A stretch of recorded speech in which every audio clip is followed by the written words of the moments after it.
Kita lanjutkan pembahasan mengenai kanker payudara. Pada kesempatan sebelumnya, kita telah membahas mulai dari klasifikasi sampai penanganan kasus kanker payudara stadium dini. Adapun pada video kita kali ini, kita akan membahas mengenai tata laksana kanker payudara stadium lanjut. Perkenalkan, saya Cecep, selamat datang di Caiherang. Kanker payudara merupakan jenis kanker yang terbanyak pada perempuan. Untungnya dalam 3 dekade terakhir kita melihat adanya penurunan drastis terhadap tingkat kematian yang disertai dengan peningkatan tingkat survival atau kesintasan dari penderita kanker payudara. Hal ini tidak lepas dari semakin baiknya deteksi sehingga banyak penderita didiagnosis dalam stadium dini. Seperti terlihat di negara maju, sebagian besar pasien kanker payudara yaitu 62% terdiagnosis saat stadium dini. Selain itu, tentu adanya kemajuan pengobatan atau modalitas terapi juga berperan dalam pencapaian remisi atau bahkan kesembuhan penyakit kanker payudara. Saat ini selain operasi terdapat pula berbagai modalitas pengobatan seperti kemoterapi, radioterapi, terapi hormon, bahkan terapi molekuler dalam pengobatan kanker payudara. Tetapi apabila kita lihat proporsi pasien di negara kita, dari data sebagian besar pasien kanker payudara di Indonesia menurut data dari rumah sakit tersier ditemukan dalam stadium lanjut. Data ini tidak bosan saya angkat untuk mengingatkan betapa masih kurangnya pengetahuan mengenai kanker payudara di negara kita. Padahal coba kita lihat data ini di mana angka survival akan menjadi sangat berkurang apabila kanker payudara ditemukan pada stadium lanjut. Salah satu kunci utama keberhasilan diagnosis kanker payudara stadium dini adalah pengetahuan akan teknik pemeriksaan payudara secara mandiri. Selain itu, kesadaran untuk memeriksakan screening kanker payudara untuk semua perempuan minimal sekali jika sudah masuk usia 40 tahun atau lebih awal jika memiliki riwayat keluarga dengan kanker payudara. Mari kita mulai membahas pengertian atau definisi kanker payudara stadium lanjut atau advanced stage breast cancer. Jadi, kanker payudara stadium lanjut itu terdiri dari kanker payudara yang sudah bermetastasis atau metastatic breast cancer dan locally advanced breast cancer atau LABC. Untuk metastatic breast cancer, cakupannya jelas yaitu apabila ditemukan metastasis atau penyebaran jauh kanker payudara ke organ lain. Kondisi ini tidak melihat status lokal atau kelenjar getah bening regional. Semua kanker payudara dengan metastasis masuk kategori ini. Adapun yang dimaksud dengan LABC adalah kanker payudara tanpa metastasis namun inoperable atau tidak dapat dioperasi atau masih dapat dioperasi tetapi tingkat kekambuhannya tinggi. Hal ini menyebabkan peningkatan mortalitas dan kecacatan. Ciri dari LABC adalah ukuran tumor lebih dari 5 cm atau T3, terdapat infiltrasi ke kulit atau dinding dada, dan sebaran KGB ekstensif yaitu staging N2 dan N3. Untuk kriteria inoperable dapat dibaca di artikel mengenai kanker payudara stadium lanjut dengan tautan di bagian deskripsi dari video ini. Dalam kata lain, jika kita bicara stadium, maka kanker payudara stadium lanjut meliputi stadium 3 dan stadium 4. Mari kita simak sebentar tentang penanganan kanker payudara stadium dini. Hal ini untuk membandingkannya dengan pengobatan kanker payudara stadium lanjut. Pada penanganan kanker payudara stadium dini, skemanya tidak terlalu kompleks. Di awal, pasien akan didiagnosis serta ditentukan baik stadium anatomis dan klasifikasi molekuler dari kanker payudara tersebut. Caranya adalah dengan melakukan biopsi dan scan. Dari scan kita akan mengetahui stadium TNM, sedangkan pemeriksaan molekuler diperoleh dari biopsi. Dari hasil tersebut, maka kanker payudara akan menjadi 4 tipe, yaitu luminal A, luminal B, HER2 overexpression, dan triple negatif. Pembagian klasifikasi dan stadium ini dibahas lebih detail dalam video dengan link atau tautan di pojok kanan atas atau di deskripsi. Setelah itu, kanker kemudian akan direseksi atau diangkat.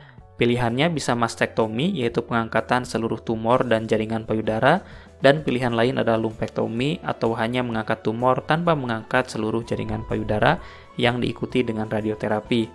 Dengan dilakukan reseksi, kemudian pasien menerima terapi adjuvan, di mana pemberian terapi adjuvan ini sesuai dengan tipe molekuler dari kanker payudara. Untuk tipe luminal ada terapi endokrin atau hormonal. Untuk positif HER2 dapat diberikan terapi anti-HER2 seperti trastuzumab, sedangkan untuk triple negatif diberikan terapi konvensional sebagai terapi adjuvan atau terapi target lainnya sesuai indikasi. Dengan kombinasi reseksi dan terapi adjuvan ini, hasil terapi memberikan remisi yang sangat baik. Bahkan untuk stadium 1 hampir sebagian besar dapat sembuh. Mengenai terapi kanker payudara stadium dini ini dapat disimak di video dengan link di pojok layar kanan atas. Mari sekarang kita lihat perbandingannya dengan terapi kanker payudara stadium lanjut. Pada tahap diagnosis, menentukan stadium dan klasifikasi molekuler sama dengan stadium dini. Selanjutnya langsung tampak perbedaannya. Pada kanker payudara stadium lanjut, terapi utama adalah terapi sistemik. Tetapi dengan kemajuan penelitian, terdapat sekelompok kondisi di mana dapat dilakukan terapi neoadjuvan dan apabila bereaksi atau berespon bisa dilakukan reseksi berupa mastektomi.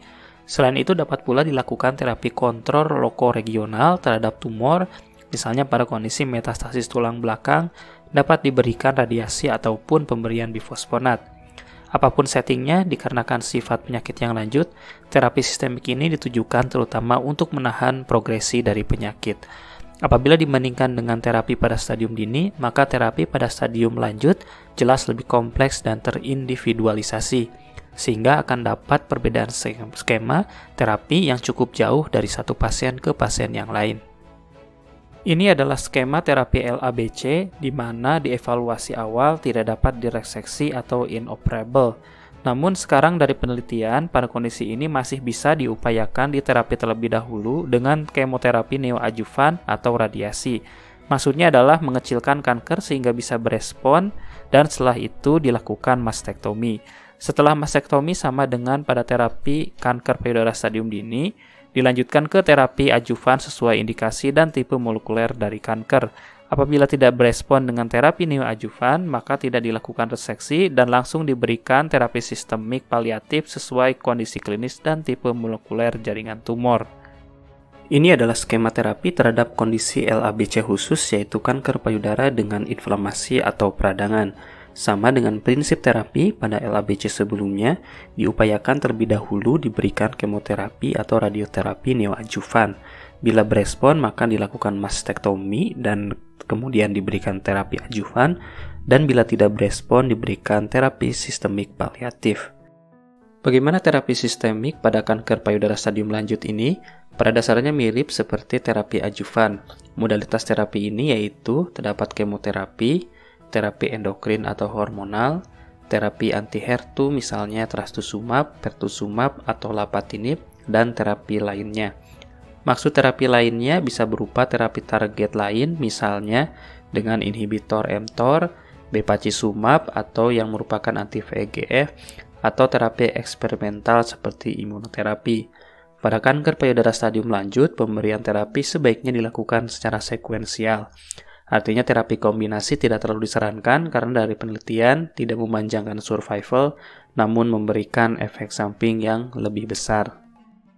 Berikut adalah skema terapi sistemik pada kanker payudara stadium lanjut. Faktor yang harus diperhatikan adalah kondisi klinis, yaitu beban tumor dan fisik dari pasien, dan klasifikasi molekuler.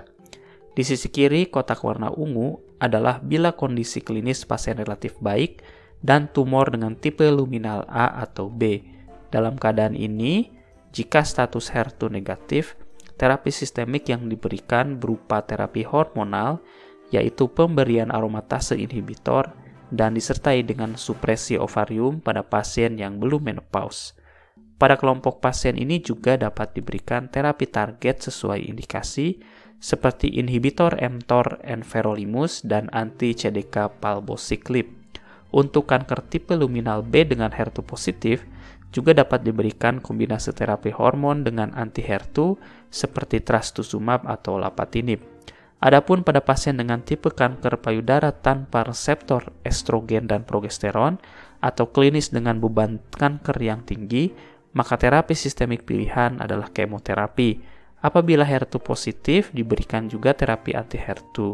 Bedanya terapi anti-HER2 pada kondisi ini adalah dengan blokade ganda, misalnya trastuzumab plus pertuzumab atau trastuzumab emtansin. Pada kondisi di mana HER2 negatif atau triple negatif, juga masih dapat diberikan terapi target, yaitu berupa bevacizumab yang merupakan inhibitor dari VEGF. Selanjutnya kita akan membahas mengenai kemoterapi pada kanker payudara stadium lanjut. Seperti dijelaskan sebelumnya, kemoterapi diberikan apabila kondisi kanker dengan progresi cepat, kanker payudara tipe triple negatif atau HER2 overexpression. Lini pertama biasanya kombinasi dengan agen utama taksan dan antrasiklin. Apabila masih progresi, maka masuk ke lini kedua dan seterusnya. Biasanya setelah lini pertama, kemoterapi yang diberikan berupa agen kemoterapi tunggal. Mengenai agen kemoterapi dan mekanisme kerjanya dapat disimak di video dengan tautan di pojok kanan atas. Hal lain yang perlu diperhatikan adalah status HER2 yang bila positif ditambahkan anti-HER2. Jika ada metastasis tulang, maka ditambahkan bifosfonat atau denosumab. Selain itu, diperhatikan pula agen kemoterapi adjuvan sebelumnya, serta riwayat pemberian antrasiklin atau taksan. Hal ini dikarenakan adanya efek samping berat seiring dengan akumulasi dosis kedua agen kemoterapi tersebut. Oleh sebab itu, dosis total kumulatif harus dihitung agar tidak melampaui dosis maksimal atau dipilih agen kemoterapi selain dari dua jenis obat tersebut. Ini adalah skema pemberian terapi anti-HER2 pada kanker payudara stadium lanjut. Harus diperhatikan apakah pasien sebelumnya mendapat terapi anti-HER2 sebelumnya. Jika belum, maka mengikuti alur paling kiri diberikan kombinasi ganda anti-HER2, trastuzumab, dan pertuzumab. Jika masih progresi, diberikan terapi trastuzumab emtansine. Pada pasien dengan riwayat anti-HER2 sebelumnya, jika masa bebas progresi lebih dari 6 bulan, maka diperlakukan sama dengan pasien yang belum mendapatkan terapi anti-HER2 sebelumnya. Jika jarak terapi sebelumnya dengan progresi kurang dari 6 bulan, maka diberikan trastuzumab emtansine.